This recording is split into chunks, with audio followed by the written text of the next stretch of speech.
ceux qui font l'actualité sont en direct sur France Bleu Saint-Étienne-Loire. 8h10 sur France Bleu, bonjour Anne-Laure Bouzige. Bonjour Grégory, bonjour à tous. Notre invité ce matin, Régis Juanico, député socialiste de la Loire. Bonjour Régis Juanico. Bonjour. Rétropédalage du président de la République, il renonce à la déchéance après 4 mois de débat. Il est encore crédible, François Hollande? Moi, j'ai toujours dit qu'en matière de lutte contre le terrorisme, deux grands principes devaient guider les décisions des responsables politiques. L'unité Ah ben et là, il n'y a pas l'efficacité. d'unité. Alors, sur la déchéance de nationalité, sur la révision constitutionnelle, effectivement, il n'y a pas pu avoir de consensus républicain. Or, il fallait un très large rassemblement, quasi-unanimité. Ça n'a pas été le cas sur la déchéance de nationalité. Donc est-ce qu'il Donc, peut il être en tire encore les légitime? conséquences. Mais le problème aujourd'hui, c'est d'être efficace dans la lutte contre le terrorisme.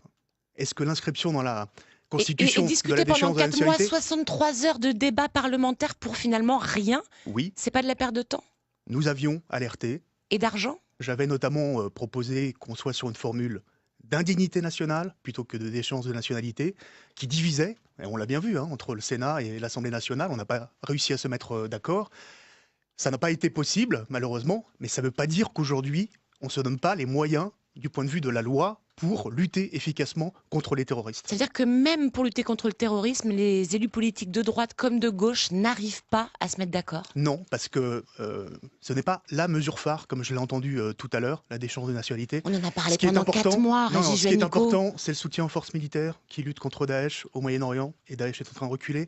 C'est les moyens qu'on donne aujourd'hui à nos policiers, à nos gendarmes, à la justice, plus de 10 000 emplois. C'était la mesure symbolique, la C'est déchéance de l'arsenal nationalité. législatif. On a voté 2 lois antiterroristes encore la semaine dernière. Une loi qui améliore la sécurité dans les transports. C'est la prolongation de l'état d'urgence qui permet aux préfets, qui permet aux juges d'agir et de démanteler des filières. C'est ça qui est important. Or cela, nous le faisons. Et pour moi, c'est le principal. C'est l'efficacité aujourd'hui dans la lutte contre le terrorisme. La révision constitutionnelle, en tout cas l'article 2 de la révision constitutionnelle, pour moi, n'était pas un point qui permettait aujourd'hui de lutter efficacement contre le terrorisme. Et Vous qui avez risquait considéré que c'était une de décision diviser. sage de la part du président de la République de Oui. renoncer à cette déchéance de nationalité. Oui. À, Oui. à droite notamment, et à gauche, pour citer ne serait-ce que l'ancien maire de Saint-Étienne, Maurice Vincent, lui, il le regrette.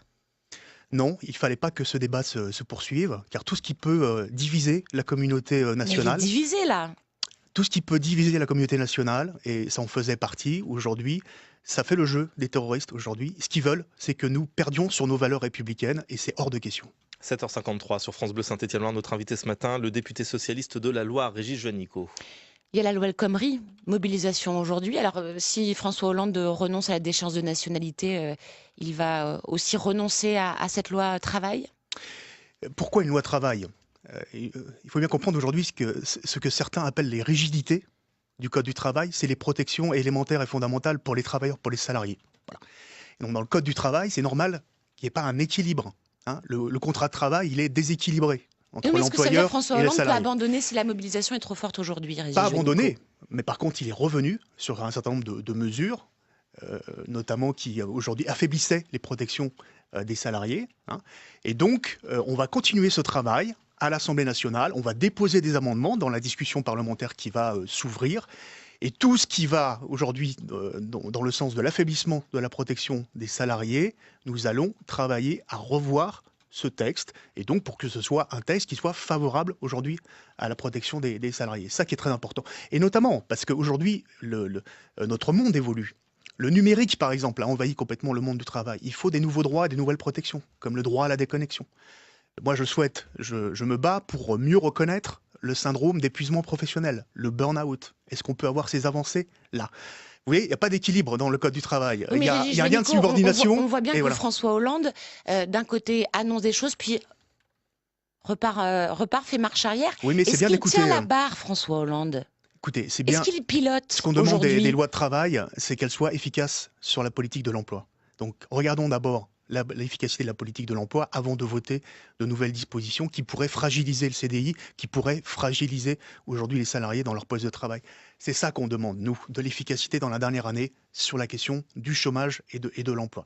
Donc, par rapport à cela, nous ferons les évolutions qu'il faut et nous écouterons ceux qui se mobilisent, notamment ce matin, pour que cette loi, elle soit véritablement efficace et qu'on ne vote pas des lois qui affaiblissent les protections des salariés. Ça va être sympa l'ambiance à gauche en ce moment.